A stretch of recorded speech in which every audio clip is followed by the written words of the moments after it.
Countries میں ملکوں میں بنائے جائیں گے، لیکن بنیادی طور پہ چائنا کو کاؤنٹر کرنے کے لیے۔ چائنا کا جو بیلٹ اینڈ روڈ پروجیکٹ ہے یہ بڑے دیر سے امریکہ کی نظر میں کھٹک رہا تھا، ان کو پسند نہیں تھا کہ یہ چائنا کا انفلوئنس بڑھے گا اس سے۔ حالانکہ میرے نقطہ نگاہ سے جس طرح سری لنکا قرضہ اتارنے سے قاصر ہے، پاکستان کو بھی یہ مشکلات آئیں گی۔ ایران میں وہ بہت بڑی انویسٹمنٹ کر رہے تھے چائنیز، لیکن ایرانی جو ہیں وہ ان کا قرضہ اتار رہے ہیں اپنا تیل ان کے پاس بیچ کے، تو وہ تو کام چل جائے گا، چائنیز کو بھی فائدہ ہوگا، تیل سستا ملے گا۔ لیکن ہمارے جیسے ملکوں کے لیے یہ مفید نہیں تھا۔ جب بھی امریکنوں نے اعتراض کیا کہ پاکستان سی پیک کے ذریعے چائنا کے بہت قریب ہو رہا ہے، تو پاکستان نے ہمیشہ امریکہ سے یہ کہا کہ سی پیک ایک معاشی پروجیکٹ ہے، اکنامک پروجیکٹ ہے، اس میں بے شک امریکہ بھی پیسہ لگائے۔ انہوں نے کہا کہ کوئی یورپین کنٹریز جو بھی پیسہ لگانا چاہے وہ اس میں لگائے، امریکہ لگائے، مغربی دنیا کے لیے سارے جگہیں کھلی ہیں، اور یا سعودی عرب، مڈل ایسٹ کے ملک لگائیں،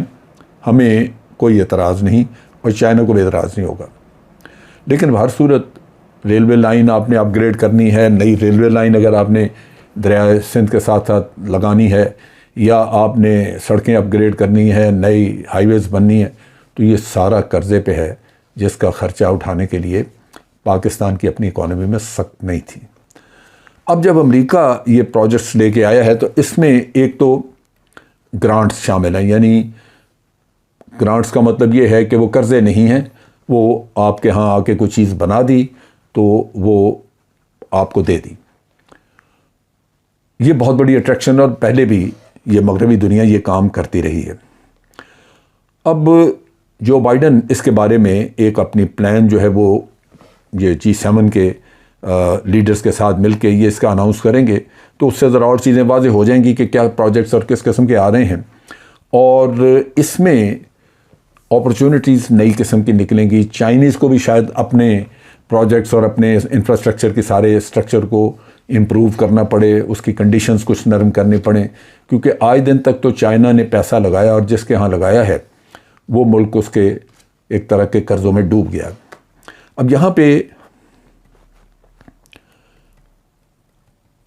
یہ فارملی لانچ کرنے سے پہلے اس پہ پلاننگ ہوتی رہی،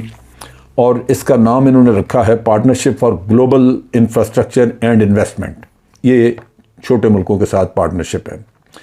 جو اسپیسیفک پروجیکٹ اس میں لگانے ہیں وہ بھی یہ G7 کی جو میٹنگ ہے اس میں سائیڈ لائنز پہ اس کا اعلان کیا جائے گا، اور اس میں جو لیڈرز یا جو حصہ لے رہے ہیں ملک وہ برطانیہ ہے، جرمنی ہے، جاپان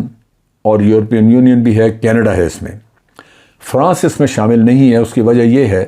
کہ فرانس گلوبل انفراسٹرکچر کے پروجیکٹ جو چائنا نے لانچ کیے وہ آلریڈی اس کے ساتھ پارٹنرشپ کر بیٹھے ہوئے ہیں۔ نتیجہ یہ ہے کہ وہ یا تو چائنا کو چھوڑ کے باہر نکلے فرانس اس ایگریمنٹ سے، اس ارینجمنٹ سے، جو فی الحال تو نہیں ہے، ورنہ وہ اس کا حصہ فرانس جو ہے وہ مغربی دنیا سے ایک ہی ملک جو کہ چائنا کے اس انفراسٹرکچر پروجیکٹ کا حصہ رہے گا۔ باقی تمام ملک یہ بڑی اکانومیز ہیں، بہت مضبوط ملک ہیں، یہ اکٹھے ہو گئے اور ان کا پیسہ ان کے پاس کافی ہے، سو وہاں لگایا جائے گا۔ اب چائنا کے اور ان کے پروجیکٹس کا جو آپ اگر موازنہ کریں تو چائنا کے پروجیکٹس میں یہ پرابلم جیسے میں نے ذکر کیا کہ کول بیسڈ پاور پلانٹ لگائے۔ امریکہ نے خاص طور پہ اعلان کیا ہے کہ وہ اس میں ان پروجیکٹس کو جو یہاں ابھی لگائیں گے چھوٹے ملکوں میں، یہ بنیادی طور پہ کلائمیٹ چینج کے تمام مسائل کو سامنے رکھ کے اور بنائے جائیں گے اس طریقے سے کہ یہ عالمی سطح پہ صحت کے مسائل کو کم کرے، صحت مندانہ ماحول دے، بجائے اس کے کہ یہ پروجیکٹ جو ہیں یہ الٹا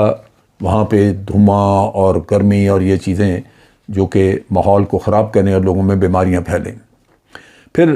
امریکہ نے ایک اور جو اس میں کرتب کیا، انہوں نے کہا ہے کہ ہم یہاں پہ جینڈر ایکویلٹی، یعنی دوسرے لفظوں میں اس میں خواتین کو بھی جاب ملیں گے، خواتین انجینئرز ہیں وہ کام کریں گی، اور آدمیوں کو بھی ہم کریں گے۔ پھر وہ کہتے ہیں کہ جی ہم ڈیجیٹل انفراسٹرکچر بھی ڈیولپ کریں گے۔ یہ وہ چیزیں ہیں جو کہ ہیومن رائٹس کے مسئلے کو بھی ایڈریس کرتی ہیں، کلائمیٹ چینج کے مسئلوں کو بھی ایڈریس کرتی ہیں۔ لازماً اس کا امپیکٹ بہت بہتر ہوگا، جو چائنیز غالباً اس معاملے میں توجہ نہیں دیتے رہے۔ میں پاکستان کے نقطہ نگاہ سے جو دیکھتا ہوں وہ یہ ہے کہ پاکستان ایک وقت پہ صرف چائنا کو اپرچونٹی سمجھتا تھا، لہٰذا چائنا کو خوش بھی رکھنا ضروری تھا، اور چائنیز جو بھی آپ سے کنڈیشنز مانگتے کرتے آپ کو دینی پڑتی ہیں، یا نہ بھی دیں تو کافی سارا پھر بھی ان کی بات ماننی پڑتی ہے۔ جب مغربی دنیا اس فیلڈ میں آ جائے تو میرا اپنا اندازہ ہے کہ ایک کمپٹیشن ہو جائے گا، آپ کے پاس چوائس ہوگی کہ آپ چائنا کے پروجیکٹس کو جوائن کریں یا مغربی دنیا کے پروجیکٹس کو جوائن کریں۔ فی الحال اس کے چونکہ خد و خال ہمارے سامنے نہیں ہیں جس سے یہ پتہ لگ سکے کہ کیا وہ بھارت میں اور پھر آگے پاکستان اور افغانستان کو کنیکٹ کر رہے ہیں یا نہیں۔ اگر کل کو یہ سیٹ اپ بنتا ہے یہاں پہ تو پھر لازماً پاکستان کے لیے بہت بڑی ایک اپرچونٹی موجود ہوگی کہ آپ چائنا کے ساتھ اپنے تعلقات ٹھیک رکھتے ہوئے اس سے بھی بہتر، چائنا سے بھی اچھی چیز یا اچھی شرائط وصول کر سکتے ہیں، اور دوسروں سے بھی۔ تو میرا خیال ہے کہ ایک لحاظ سے مارکیٹ میں کمپٹیشن آنے کی وجہ سے بعض چیزیں بہتر ہو جائیں گی،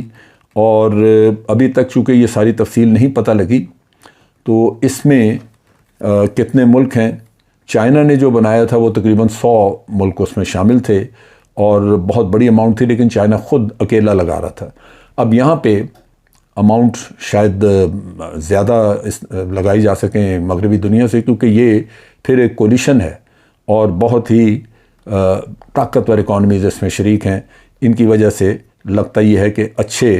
پروجیکٹس بنیں گے، اور چائنا کے ساتھ کمپٹیشن میں، جو کہ ان کے مغربی دنیا کے سر پہ سوار ہے ابھی چائنا،